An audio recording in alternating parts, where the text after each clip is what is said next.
Where are you going? Huh?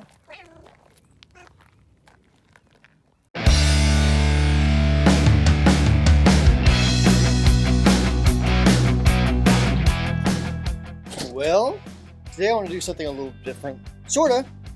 I want to answer some questions that I have been getting quite a bit and have just not really answered them lately. So today's the episode that I do that. So let's get into it. All right, so the first question I have is from Jesse, and I'm probably going to completely script the name. I'm sorry. Jesse something like that. So he says, I'm assuming it's a guy. It's hard to tell with this picture. Can you do a video on buffer quality and placement? I've come to understand a buffer should go before a bunch of true bypass pedals, but I've heard some prefer a buffer at the end of their chain. And how would a Boss compare to a Wampler buffer? So, that's actually a very good question. And I'm probably going to say some things that's probably going to irritate some people because they're going to disagree with me. And that's completely okay. This is totally my opinion. All right. So yeah, I'll do a quick demonstration of the Tumnus buffer. And this says GOAT on it. I know it's, let's see if I can focus on it here. But it says GOAT on it. But it's actually the Tumnus. Long story short, we had these printed for last NAMM, and long story, but it's not going to be called GOAT. Same circuit though, just a little different graphic. So we'll use this buffer because when it's off, it's a buffer. And in one of my favorite Boss overdrives, the Super Overdrive, just turned off. It operates as a buffer then. I'll compare it, see what you think. Comment below. So let's go to that right now. Okay, so right now I'm running again 10-foot-ish cable or so, and let's see, in a tuner, 4-foot cable. Tuner's true bypass, by the way. 4-foot cable, and then another 15-foot cable or so. But before that 15-foot cable, after the 4-footer, I am going into the Tumnus. So roughly 14 feet or so into a tuner. So basically, for the most optimal way, I would want to put a tuner right as close to my guitar as I could possibly get it. Now, that's going to look pretty stupid with a pedal next to your guitar, right? So we're not going to do that, obviously. But running that amount of cable, that 14-foot cable, into the buffer, still, you hear a lot more clarity. You get a lot less high-end loss. So here's what that sounds like with the Tumnus buffer.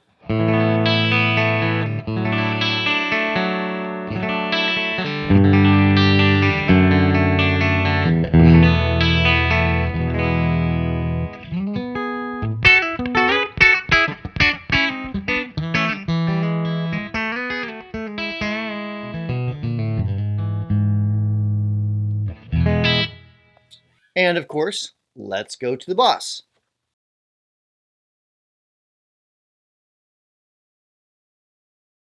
All right, and now we go to the Boss buffer.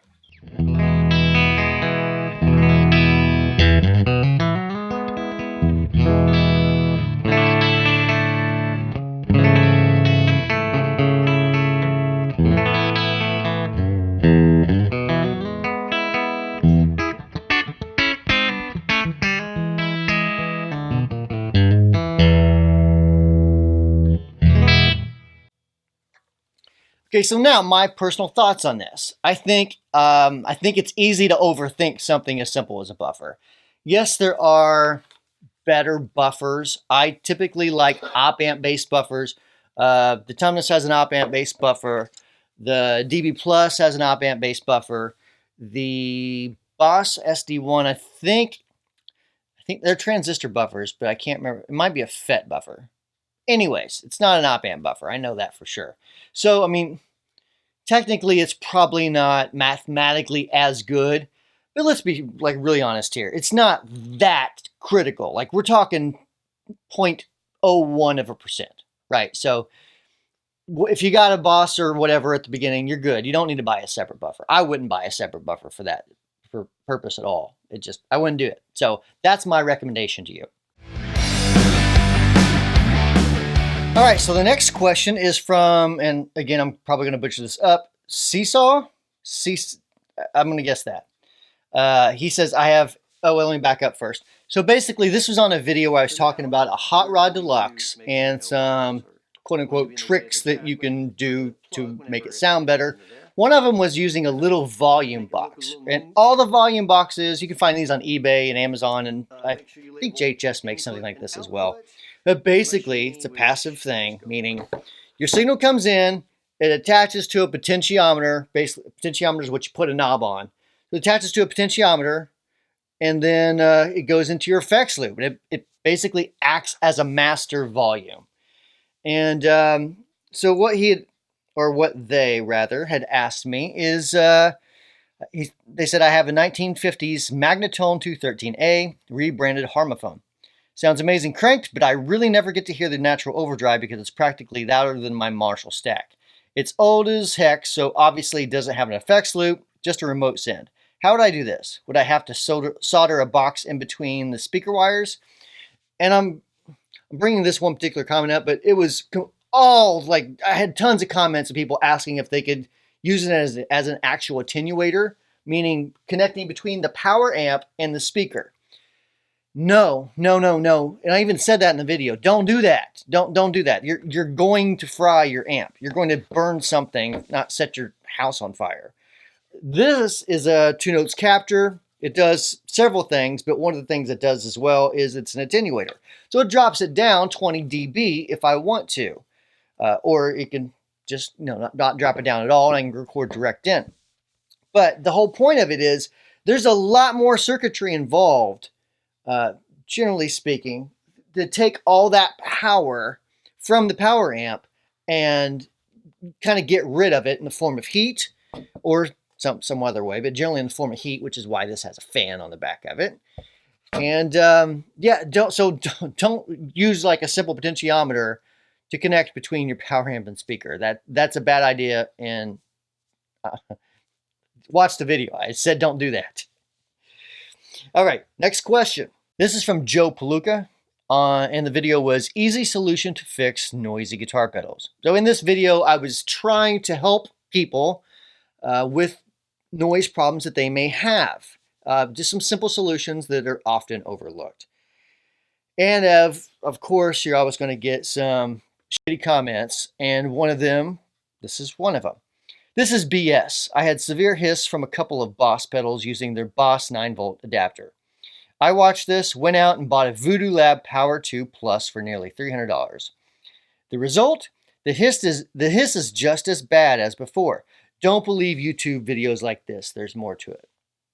Joe, you're absolutely right, but you're also absolutely wrong, because I never said that's always 100% of the time, 100% the problem.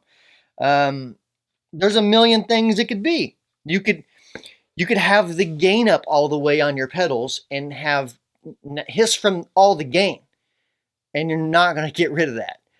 You could have bad capacitors. You could just have an old pedal that needs capacitors replaced in the power section specifically, but not always. Don't get me wrong, engineers. And that can cause noise. Bad parts inside the pedal, bad switches. There's a bunch of different things it could be. So when you watch a video, yes, you don't say, okay, well, it's only these 3 things, because that's silly.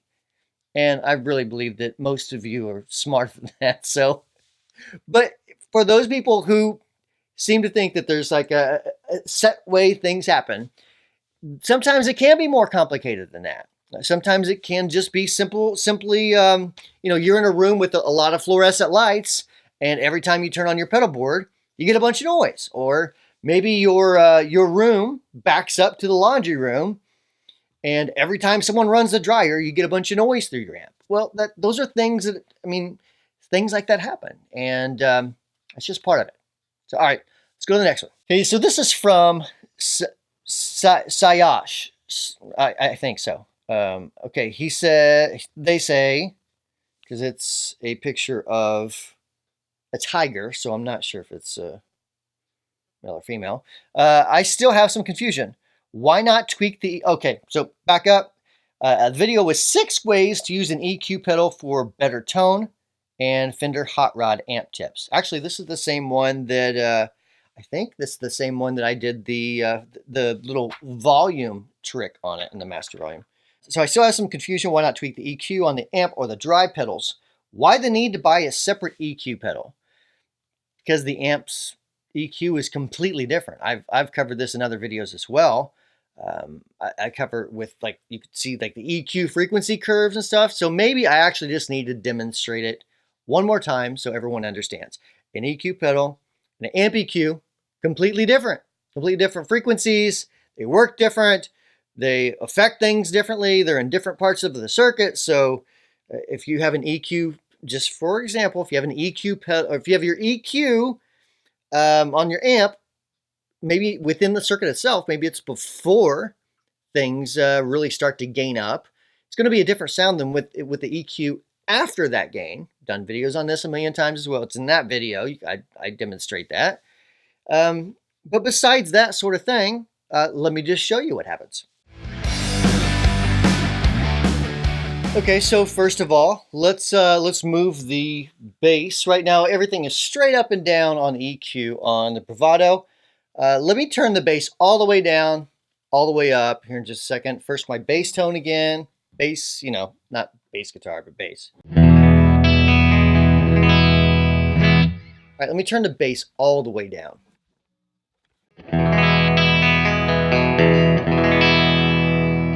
And now all the way up.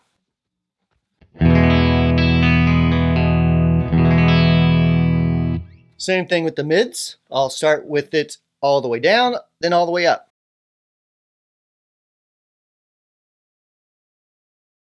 Here's down. Let's go up now.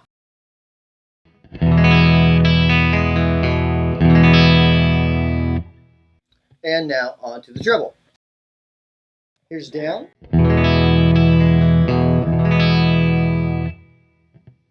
And here's all the way up.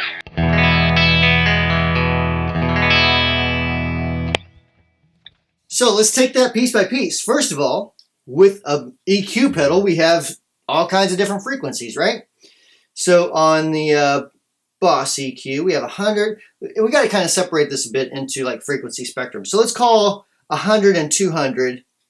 Let's call that kind of mid-range, or I'm sorry, bottom end, lows, bass. We'll call 400, 800, 1.6, somewhere in the mids neighborhood. And then we'll call 3.2 and 6.4. We'll call that more the treble frequencies. So, all right, you'll notice it's going to react completely different. So again, the amp EQs are back to noon. And let's turn the Boss EQ on. Let's turn 100 all the way down.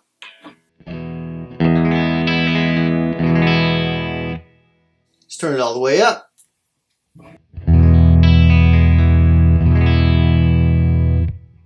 Now let's go 200 all the way down.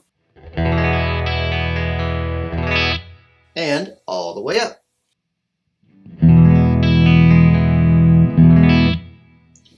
Right, so as you can see, it's completely different. Let's do the same test with the mids. 400 down. 400 up.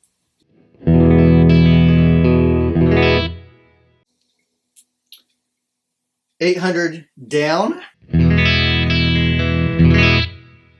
800 up.